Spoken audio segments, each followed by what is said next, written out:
Welcome to special focus. రాయలసీమలో పాలెగాళ్ల సంస్కృతికి చిరునామా కప్పట్రాళ్ల. ఇక్కడ మనుషులకు తెలిసింది ఒక్కటే, పగ, ప్రతీకారం. సీమలో ఫ్యాక్షన్ అంతా ఒకే ఎత్తైతే కప్పట్రాళ్ల ఒక్కటి మరొకెత్తు. వెంకటప్ప నాయుడు, వారం పద్మక్క మధ్య ఆధిపత్య పోరులో ఇక్కడ డజన్ల కొద్దీ ప్రాణాలు గాల్లో కలిసిపోయాయి. చివరికి వెంకటప్ప నాయుడునే బలి తీసుకున్నాయి. ఆయన హత్య కేసులో నిందితులకు శిక్ష పడింది. ఈ శిక్షలతోనైనా కప్పట్రాళ్ల గ్రామం కళ్లు తెరుస్తుందా? ఫ్యాక్షనిజం సంస్కృతికి చర్మగీతం పలుకుతుందా? Let's watch.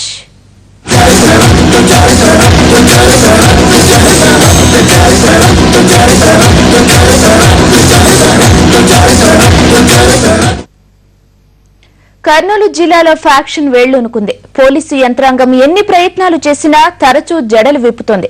కప్పట్రాళ్ల ఫ్యాక్షన్ చరిత్ర అలాంటిదే. 4 దశాబ్దాలుగా ఫ్యాక్షన్ పడగలో ఉన్న ఆ గ్రామం అభివృద్ధికి ఆమడ దూరం. ప్రజలకు స్వేచ్ఛ ఎండమావి. దశాబ్దాలుగా ఏకపక్ష ఎన్నికలు. ఏ పార్టీ అధికారంలో ఉంటే ఆ పార్టీకి చెందిన ఫ్యాక్షన్ నేతలదే హవా. ప్రజలు మాత్రం మౌనంగా తలంచాల్సిందే. కప్పట్రాళ్ల ఫ్యాక్షన్ పై ఫోకస్. కప్పట్రాళ్ల రక్తపాతమే ఈ ఊరి చరిత్ర. 4 దశాబ్దాల ఫ్యాక్షన్ చరిత్రలో ఎంతో మంది సామాన్యులు ప్రాణాలు కోల్పోయారు. ఫ్యాక్షన్స్ వల్ల ప్రజలకు ఒరిగిందేమీ లేదు, ప్రాణాలు కోల్పోవడం తప్ప. కప్పట్రాళ్ల ఫ్యాక్షన్ చరిత్ర ఏంటో ఒకసారి పరిశీలిద్దాం.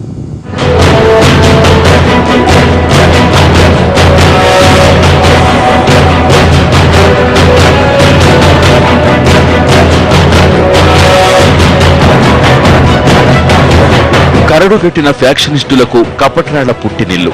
పాలెగాళ్ల రాజ్యంలో ఇది ఓ సామంతరాజుల కింద ఉన్న ప్రాంతం.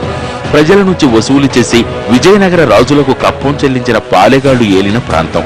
పాలెగాళ్ల సంస్కృతి నుంచి బయటపడిన ప్రజలపై ఫ్యాక్షన్ ఓ భూతంలా పుచ్చిపడింది. పాలెగాళ్ల పాలనలో స్వేచ్ఛ లేదు. దేశానికి స్వాతంత్ర్యం వచ్చిన ఫ్యాక్షనిస్టుల పాలనలోనూ స్వేచ్ఛ లేదు.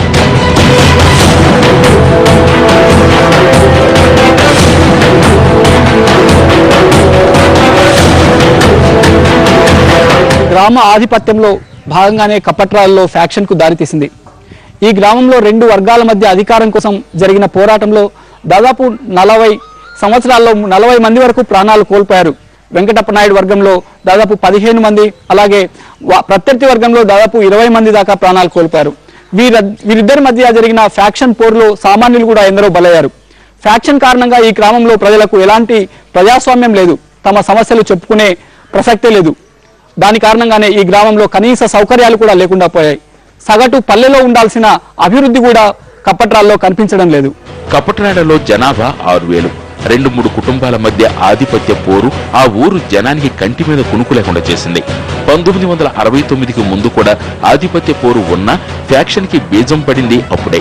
1969లో జరిగిన పంచాయతీ ఎన్నికల్లో వారం కిష్టప్ప, వెంకటప్ప నాయుడు మధ్య జరిగిన పోటీలో నాయుడు సర్పంచ్గా గెలుపొందారు.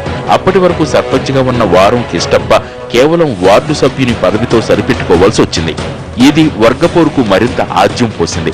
1972లో వెంకటప్ప నాయుడు వర్గీయులు వారం కిష్టప్ప అనుచరులపైన, కరణం యోగానందపైన దాడి చేయడంతో కక్షలు మరింత పెరిగాయి. 1973లో కరణం యోగానంద, వారం శంకరమనాయుడు వర్గీయుల చేతిలో హత్యకు గురయ్యారు.